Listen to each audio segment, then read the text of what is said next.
Good morning. Selamat pagi. Dzień dobry. Good morning. Bom dia. Kalimera.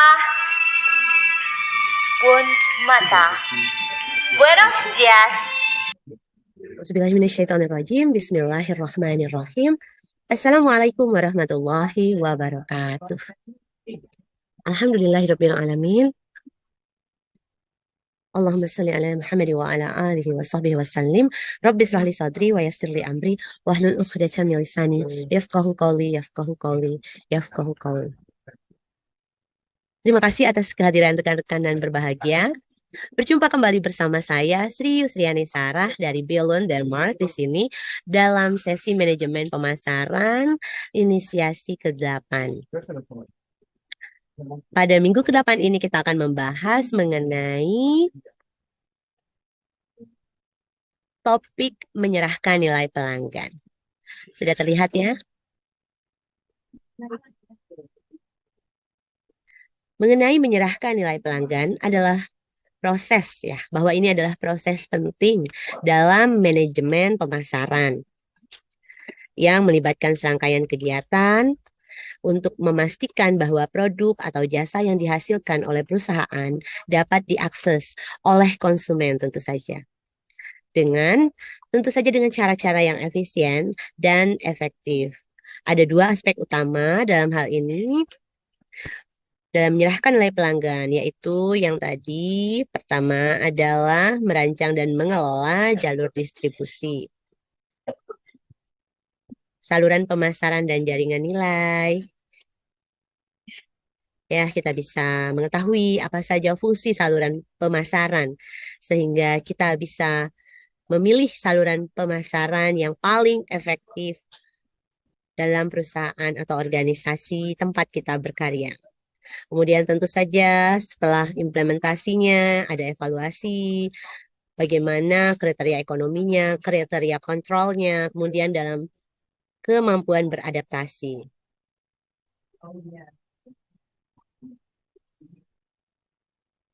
Selanjutnya kita bisa mengetahui adanya jenis konflik dan adanya kompetisi dalam saluran pemasaran.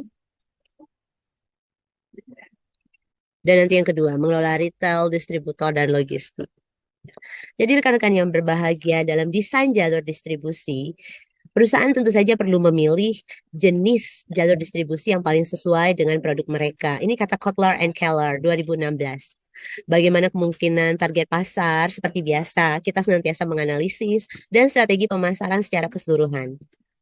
Menurut Kotler and Keller 2016, dalam marketing management terdapat beberapa jenis jalur distribusi, mulai dari distribusi langsung hingga distribusi tidak langsung dengan perantara seperti grosir dan pengecer.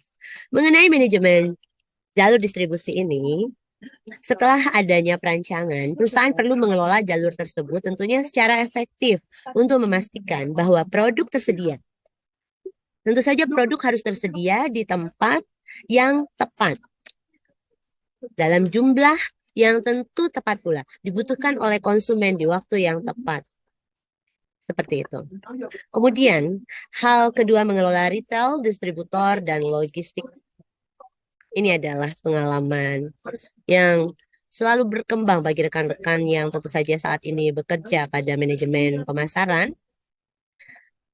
Adanya manajemen retail yang merupakan titik akhir dalam jalur distribusi di mana produk dijual langsung kepada konsumen. Menurut Berman and Evans 2013. Berman and Evans dalam Retail Management, a Strategic Approach. Pengelolaan retail ini melibatkan berbagai aspek seperti adanya pemilihan lokasi, manajemen inventory, kemudian display produk dan layanan pelanggan. Jadi tentu kita selalu bekerja sama dengan manajemen sumber daya manusia, dengan manajemen operasional. Dan dalam hal ini, adanya kaitan dengan jalan selanjutnya, manajemen distributor. Distributor bertindak sebagai perantara antara produsen dan pengecer. Mereka membeli produk dalam jumlah besar dari produsen dan menjualnya dalam jumlah yang lebih kecil kepada pengecer. Manajemen distributor melibatkan pemilihan distributor yang tepat. Tentu saja apabila kita memiliki distributor yang tepat dan senantiasa bekerja sama dalam jangka panjang, maka terjadilah keberlangsungan bisnis jangka panjang. Manajemen distributor melibatkan evaluasi juga mengenai ketepatan kita dalam memilih distributor ini dan adanya negosiasi dalam kondisi penjualan. Dan juga tentu saja harus memastikan bahwa distributor produk ini bekerja secara efektif dan efisien. Kemudian silakan dibaca mengenai keputusan-keputusan manajemen logistik ya, yang tidak kalah penting dalam tema manajemen retail distributor ini dan logistiknya. Bahwa dalam manajemen logistik melibatkan perencanaan, implementasi, dan kontrol efisien dan efektif aliran barang, jasa, dan informasi dari titik asal ke titik konsumsi. Council of Supply Chain Management Professional atau CSCMP mendefinisikan logistik sebagai bagian dari SCM atau Supply Chain Management yang tentu saja merencanakan, selalu melaksanakan, dan mengontrol efisiensi, efektivitas arus dan penyimpanan barang dan jasa, serta informasi terkait dari titik asal ke titik konsumsi untuk memenuhi persyaratan pelanggan. Secara keseluruhan, pengelolaan jalur distribusi dan aspek-aspek terkait dengan retail, distributor, dan logistik adalah komponen kunci dalam menyerahkan nilai kepada pelanggan. Ketika dikelola dengan baik, proses-proses ini dapat meningkatkan kepuasan pelanggan tentunya, membangun loyalitas, dan mendorong pertumbuhan bisnis. Sekali lagi, kita bisa melihat analisis paper dalam bahan ajar kita, termasuk juga Kotler and Keller 2016, Berman B tadi dengan Evans 2013, serta melalui bahan ajar dari beberapa paper yang ada pada e-learning. Kemudian, kalau kita membahas mengenai contoh langsung, mengenai apa yang disebutkan tadi, dalam implementasi, contoh real, bagaimana implementasi dalam menyerahkan nilai pelanggan, agar kita lebih memahami diskusi. Misalnya, rekan-rekan, misalnya contoh nyata rekan-rekan dalam merancang dan mengelola jalur distribusi. Contohnya Unilever adalah perusahaan fast moving consumer goods FMCG atau multinasional yang telah sukses tentu saja dalam merancang dan mengelola jalur distribusinya secara efektif. Nah, perusahaan ini menggunakan kombinasi distribusi langsung. Jadi, rekan-rekan bisa menganalisis bagaimana perusahaan memiliki kombinasi distribusi langsung dan tidak langsungnya untuk menjangkau pelanggan di berbagai belahan dunia. Karena perusahaan ini sudah merupakan perusahaan global.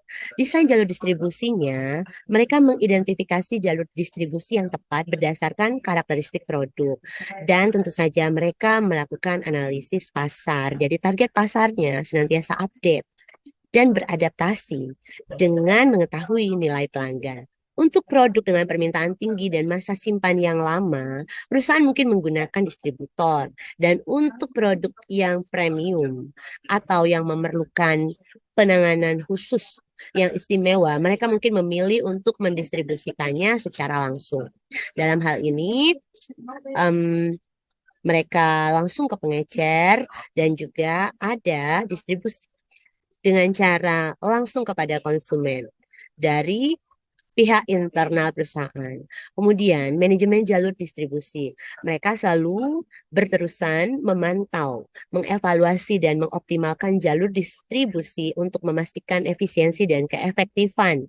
Unilever bekerja erat dengan para distributor dan pengecer untuk memastikan ketersediaan produk dan mengadakan promosi bersama untuk mendorong penjualan. Kemudian contoh, mengelola retail, distributor, dan logistik. Contohnya adalah Walmart. Walmart adalah perusahaan retail terbesar di dunia yang telah menguasai seni pengelolaan retail, distributor, dan logistik. Ini ada keluarga perusahaan sedang Halloween party. Sorry. Jadi dalam manajemen retail, Walmart itu memiliki hubungan yang kuat dengan para supplier, tentu saja, dan distributornya. Mereka menggunakan kekuatan em, pembelian.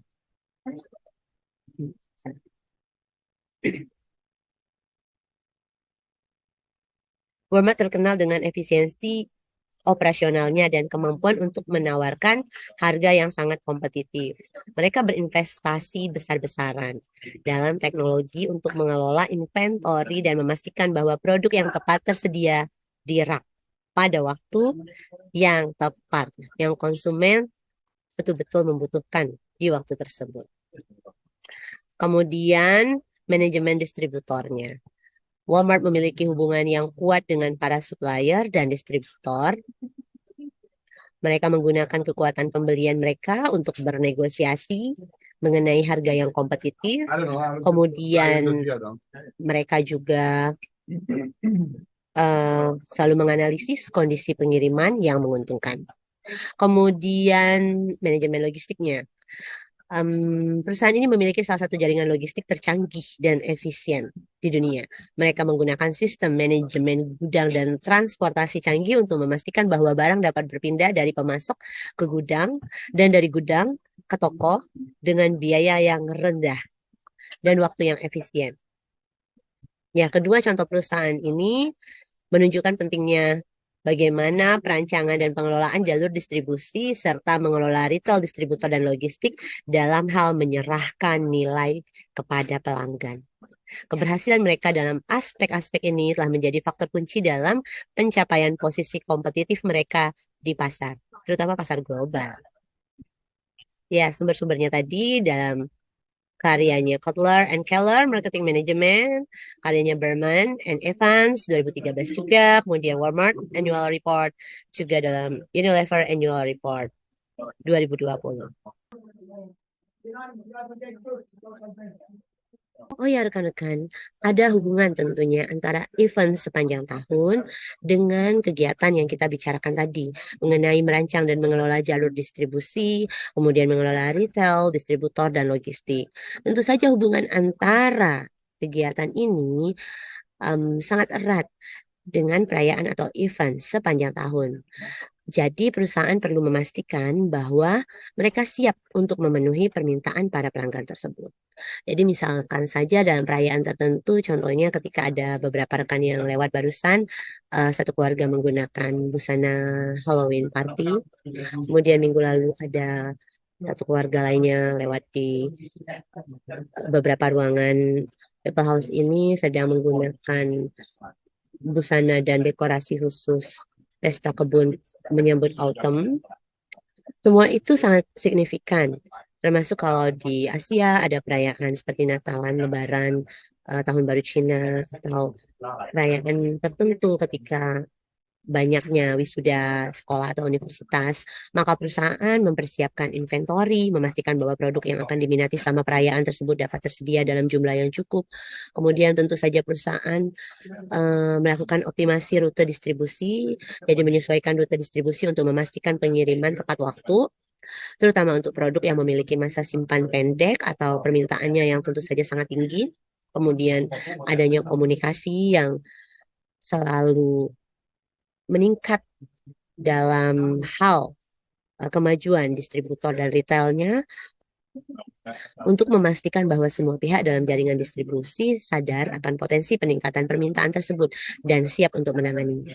Kemudian mengenai pengelolaan retail, distributor, dan logistik, tentu saja dalam perayaan khusus seringkali diiringi dengan promosi atau diskon untuk menarik pelanggan. Jadi ada penataan ulang kalau kita perhatikan seperti biasa di kedai-kedai atau toko langganan tempat kita membeli keperluan-keperluan kita. Biasanya di ruang retail ada penataan ulang dalam memamerkan produk yang relevan dengan perayaan tersebut. Kemudian ada penawaran promosi, menyediakan diskon atau penawaran khusus untuk menarik hati pelanggan. Kemudian adanya manajemen antrian dan layanan pelanggan, mempersiapkan untuk siapa tahu memang terjadi peningkatan traffic pelanggan di toko dan memastikan bahwa pelayanan pelanggan tetap memadai. Kemudian juga logistik dan pengirimannya memperkuat kapasitas logistik untuk mengatasi peningkatan volume pengiriman, terutama untuk pembelian online. Hubungan ini penting karena dengan memahami dan merespons secara tepat terhadap perubahan perilaku pembelian konsumen selama perayaan tertentu, perusahaan dapat memaksimalkan penjualan, meningkatkan kepuasan pelanggan, dan memperkuat hubungan pelanggan. Kesuksesan dalam mengelola aspek-aspek ini dapat menciptakan pengalaman belanja yang positif dan tentu saja tidak hanya meningkatkan penjualan jangka pendek, tapi juga membantu loyalitas pelanggan jangka panjang. Ini referensi tambahannya dari Kotler P. Armstrong 2016, Christopher N. tentang Supply Chain Management 2016, Levi M. Witsby itu 2012. Baiklah, senantiasa semangat belajar, semangat berkarya, dan semangat berprestasi.